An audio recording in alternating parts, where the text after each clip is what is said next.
Here I have Xiaomi Redmi 5A and let me show you how to enter the Fastboot mode on the following device.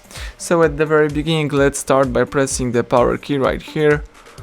Choose power off and tap power off again just to confirm the whole operation. Wait until your device will be completely switched off, and afterwards we need to use the following combination of keys: power key and volume down. Let's hold down together these two keys for a couple of seconds. Keep holding both keys and release all keys as soon as Fastboot mode pops up. So here we can use the Fastboot mode of the Xiaomi, and if you would like to quit this mode, let's simply press power key for a long time. Let me show you. Keep holding the power button. Release power key as soon as phone goes black, and the device is restarting and booting into a normal mode. Let's wait a couple of seconds.